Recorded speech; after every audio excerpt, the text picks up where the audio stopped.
Assalamualaikum warahmatullahi wabarakatuh. Di sini kami dari kelompok 15 akan menjelaskan tentang mengelola pengetahuan dan meningkatkan proses pengambilan keputusan. Di sini saya Dwi Yulinda Ayu Lestari dan Dinda Yuni Amelia.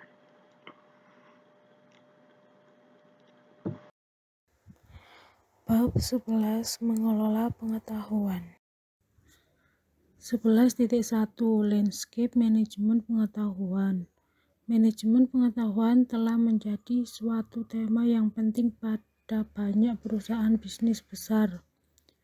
Sebagaimana manajer menyadari bahwa banyak dari nilai perusahaan mereka bergantung kepada kemampuan perusahaan untuk menciptakan dan mengelola pengetahuan. Penelitian telah menemukan bahwa bagian cukup besar dari nilai pasar saham perusahaan terkait dengan aset tak terwujud,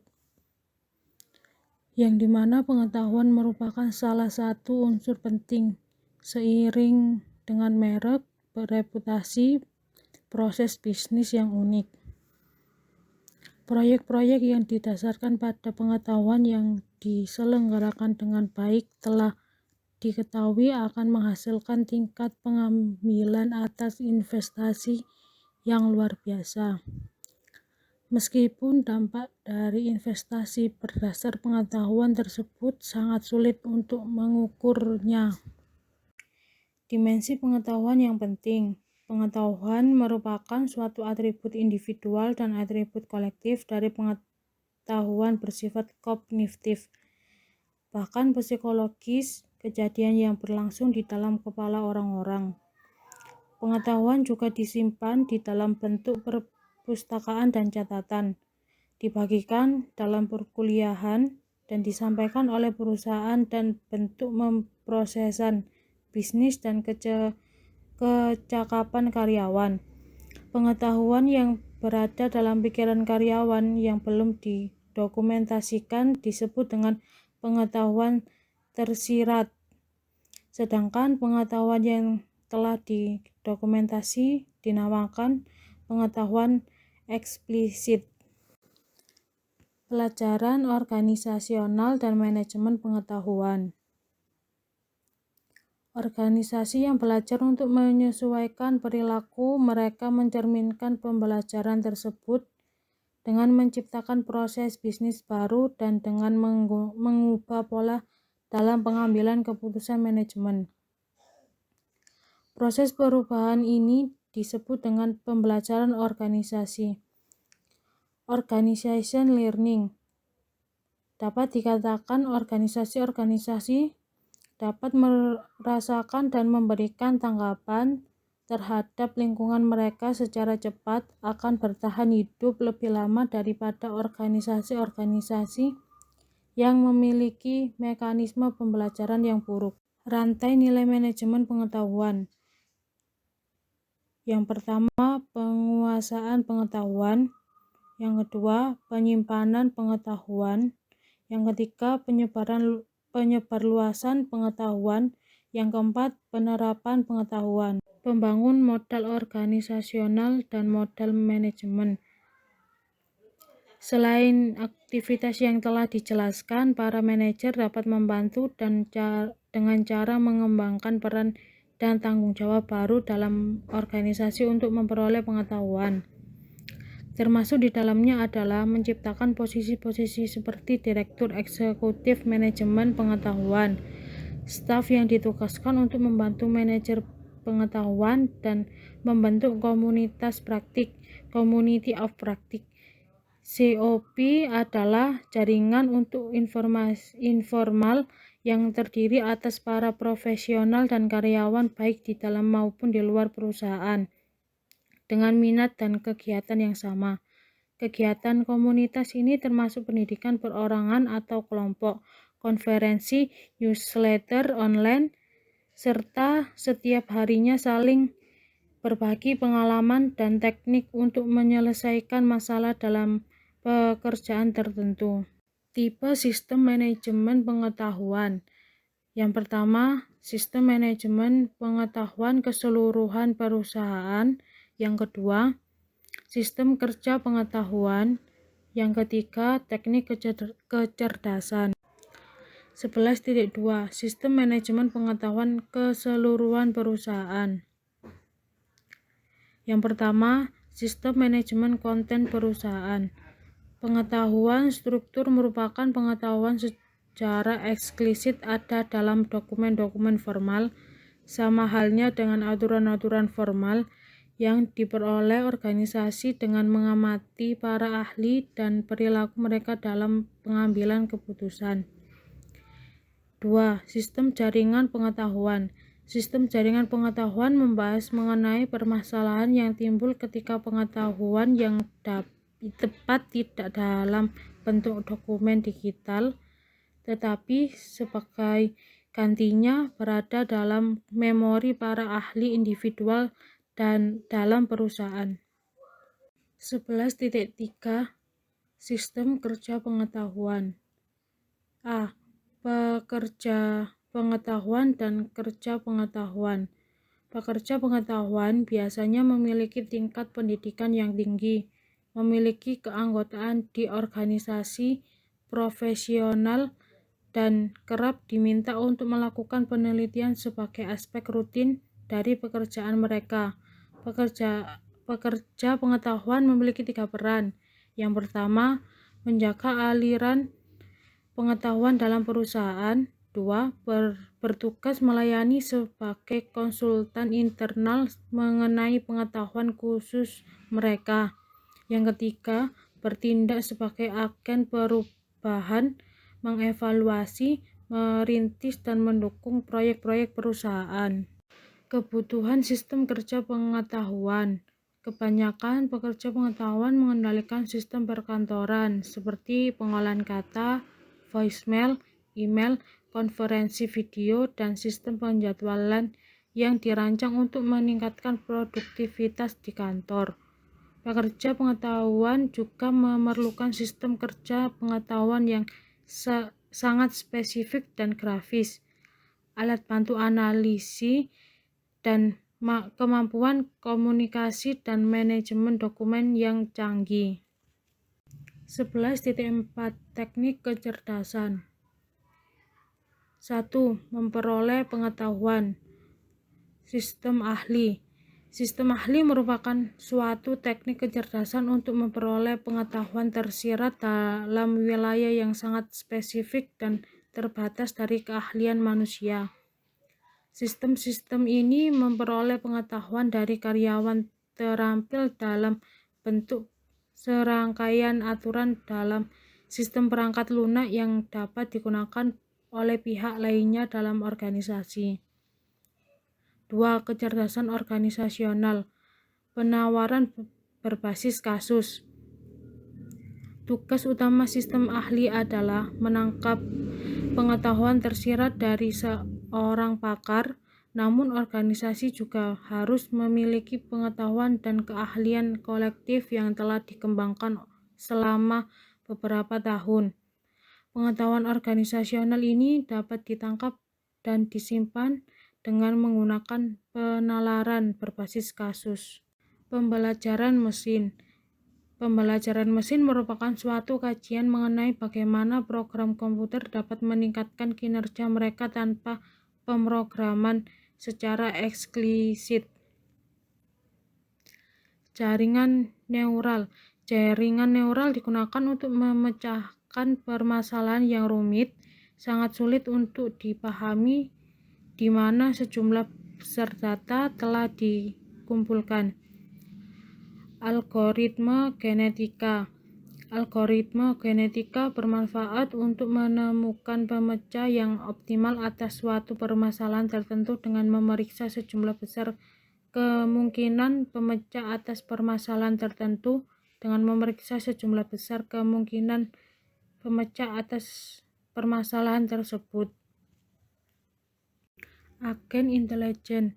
Agen intelijen merupakan program perangkat lunak yang bekerja tanpa investasi secara langsung dari manusia untuk melaksanakan tugas tertentu. bagi seorang pengguna individual, proses bisnis, atau aplikasi perangkat lunak. Bab 12. Peningkatan proses pengambilan keputusan. 12.1 Pengambilan keputusan dan informasi. 1. Nilai bisnis yang meningkatkan pengambilan keputusan. Perusahaan telah mengidentifikasi sejumlah keputusan yang penting di mana investasi atas sistem yang baru akan meningkatkan kualitas dari pengambilan keputusan. 2. Tipe keputusan. Pertama, keputusan tidak terstruktur. Yang kedua, keputusan terstruktur.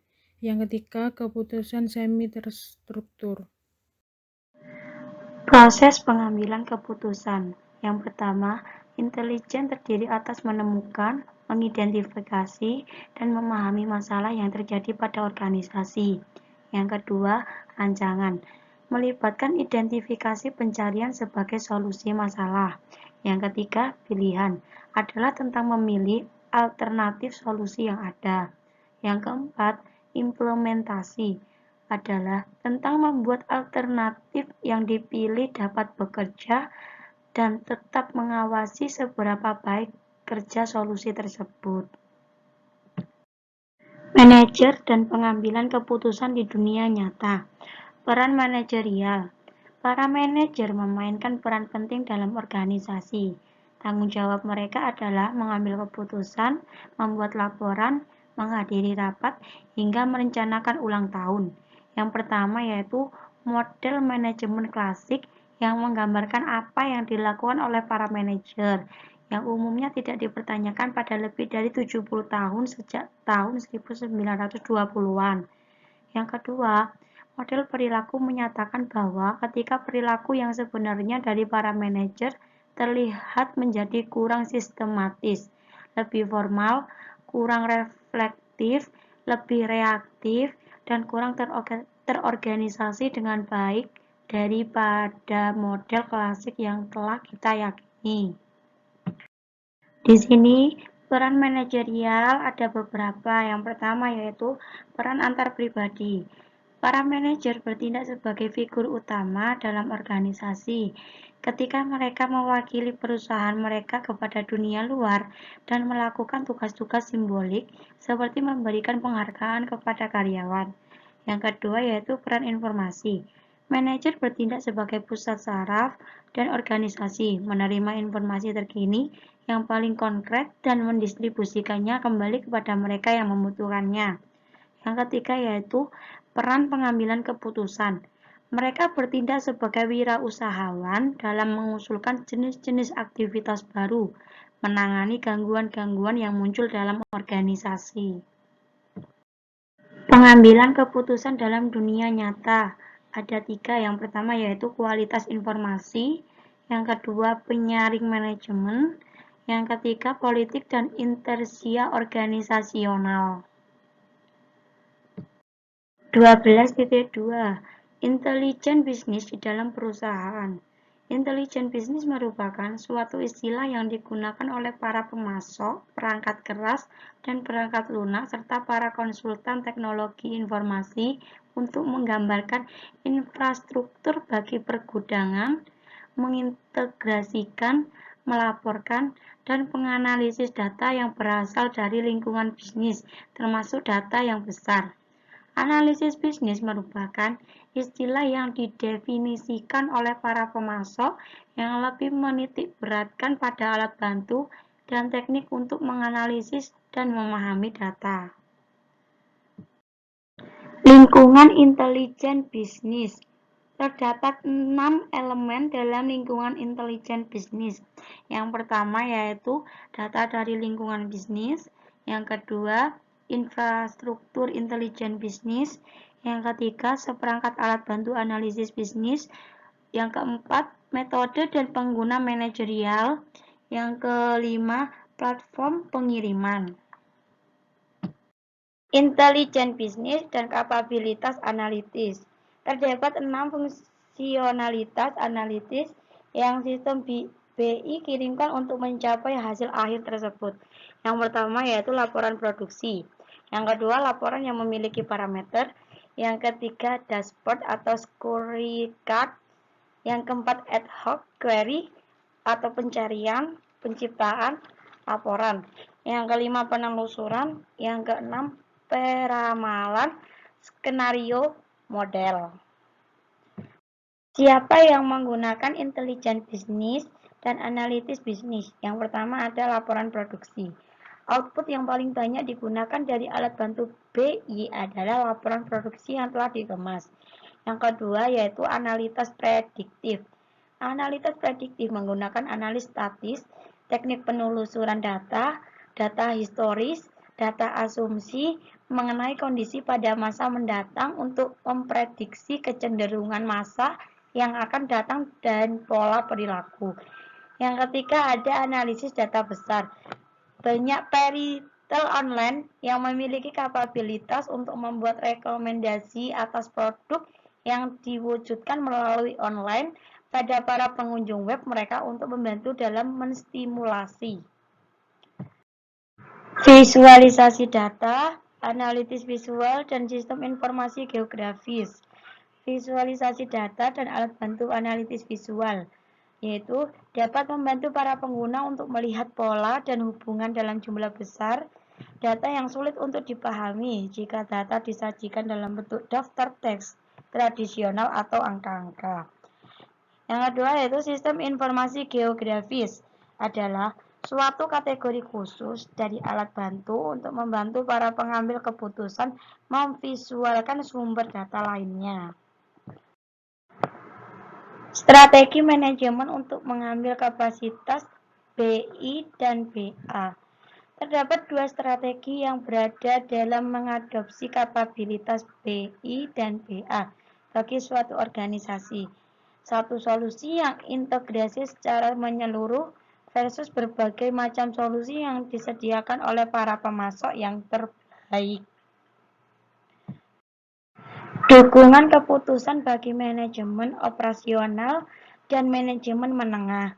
Dukungan keputusan bagi manajemen operasional dan manajemen menengah pada umumnya dibebankan dengan memonitor kinerja dari aspek-aspek yang penting atas bisnis, berkisar dari penghentian mesin dari divisi pabrik hingga penjualan harian atau bahkan per jam pada gerai makanan franchise sehingga lalu lintas harian pada web perusahaan. Dukungan bagi keputusan semi terstruktur. Sistem pendukung keputusan merupakan platform pengiriman BI untuk kategori para pengguna tersebut dengan kemampuan untuk mendukung pengambilan keputusan yang semi terstruktural. Dukungan keputusan bagi manajemen senior, balance scorecard, dan metode manajemen kinerja perusahaan. Metode balance scorecard adalah metodologi yang terdepan untuk memahami informasi yang benar-benar penting yang diperlukan oleh para eksekutif perusahaan. Balance scorecard merupakan suatu kerangka kerja untuk mengoperasionalkan rencana strategis dari perusahaan dengan menitik beratkan pada hasil yang dapat diukur pada 4 dimensi kinerja perusahaan. Yang ketiga yaitu manajemen kinerja bisnis adalah metodologi manajemen terkenal yang sangat erat terkait lainnya. Sistem pendukung keputusan kelompok atau yang disebut GDSS. Sistem pendukung keputusan merupakan begitu banyaknya pekerjaan yang diselesaikan dalam kelompok di dalam suatu perusahaan, di mana suatu sistem kategori yang khusus. Berikut ada beberapa pertanyaan dari bab yang sudah kami presentasikan. Sekian presentasi dari kelompok kami. Jika ada kurang kata kami mohon maaf. Sekian. Wabillahi taufik wal hidayah. Wassalamualaikum warahmatullahi wabarakatuh.